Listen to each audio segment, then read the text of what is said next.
នៅទីនេះសតតែជាទីកន្លែងឬក៏វាស្រ័យដែលខ្ញុំហើយនឹងប្តីខ្ញុំធ្លាប់ធ្វើការជាមួយគ្នាស្គាល់គ្នាហើយក៏រៀបការបានបង្កើតជាគ្រួសាររហូតដល់សប្តាហ៍ថ្ងៃនេះ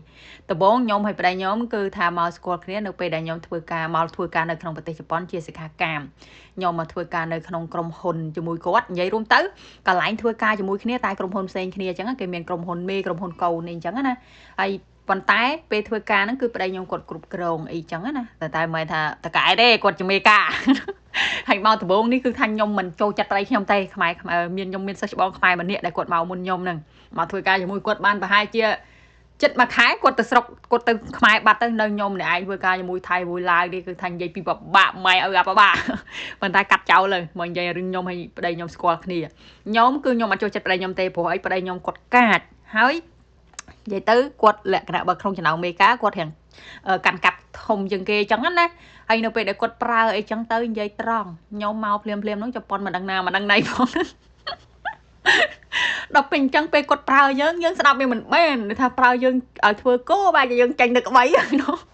ដល់ពេលអញ្ចឹងគាត់មូមកគាត់កាចគាត់ណា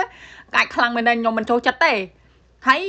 យើងមិនសូវចេះភាសាជប៉ុនហើយគាត់និយាយមកកាន់យើងសតតែក្រេមភាសាទេនិយាយរួមទៅអូយពេលនោះខ្ញុំដូចកុកពុលចំណៃខ្ញុំនិយាយមែនតែអូយយើងទ្រាំទៅអំណាចចិត្តថាយើងមានក្តីសម័យមួយគឺថាចង់មកធ្វើការក្រៅប្រទេសណាហើយមកធ្វើការក្រៅប្រទេសហ្នឹងគឺចង់មានប្រាក់ខែសល់តិចតួចហើយគោលម្ដងអ្នកធំមកធ្វើការក្រៅប្រទេសហ្នឹងនិយាយត្រង់ចង់ជិះយន្តហោះអូយគិតទៅដូចឈួតជាងការគិតរបស់ខ្ញុំ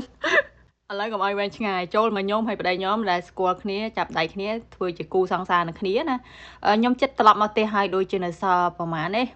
6 7 ខែទៀតខ្ញុំមកផ្ទះហើយខ្ញុំបានទៅដើរលេងមួយគាត់អញ្ចឹងទៅមើលផ្កាសាការាទៅមើលអីចឹងទៅហើយនិយាយរួមទៅខ្ញុំហើយប្តីខ្ញុំស្គាល់គ្នាស្រឡាញ់គ្នាហ្នឹងគឺដោយសារតែជនជាតិថៃឡាវវិញញោះទេញោះប្តីខ្ញុំអីចឹងណាញោះប្តីខ្ញុំឲ្យខ្ញុំអីចឹងទៅហើយប្តីខ្ញុំគេញោះឲ្យចឹងគេស្រឡាញ់ខ្ញុំមែនដល់តែខ្ញុំសោកប្តីខ្ញុំមិនចូលចិត្តខ្ញុំសោកគាត់កាចខ្ញុំមិនចូលចិត្ត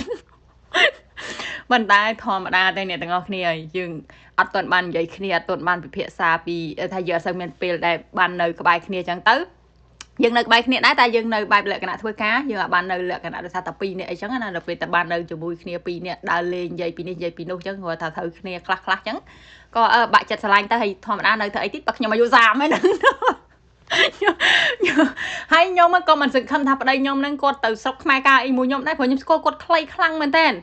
ស្គាល់ខ្លីខ្លាំងមែនតើស្រាប់តែខ្ញុំទៅខ្មែរទៅស្រាប់តែនេះស្រាប់តែចូលឆ្នាំសម្រាប់ចូលឆ្នាំគាត់ទៅលេងស្រុកទៅខ្មែរតាមខ្ញុំអញ្ចឹងព្រោះខ្ញុំទៅខ្មែរខែ11ចិត្តដាច់ហើយដល់ពេលសម្រាប់ចូលឆ្នាំសកលហ្នឹង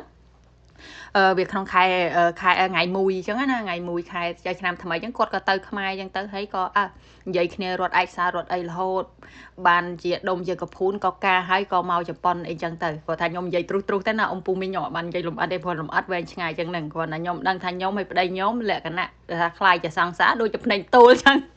ធ្វើការមួយគ្នាគឺមែន3ឆ្នាំតែបើថាលក្ខណៈស្គាល់គ្នាស្និទ្ធស្នាលមួយគ្នាបង្កើតជាសង្សារជាដៃគូហ្នឹងគឺខ្លីខ្លាំងមែនទែនមិននឹកស្មានថាការបានប្តី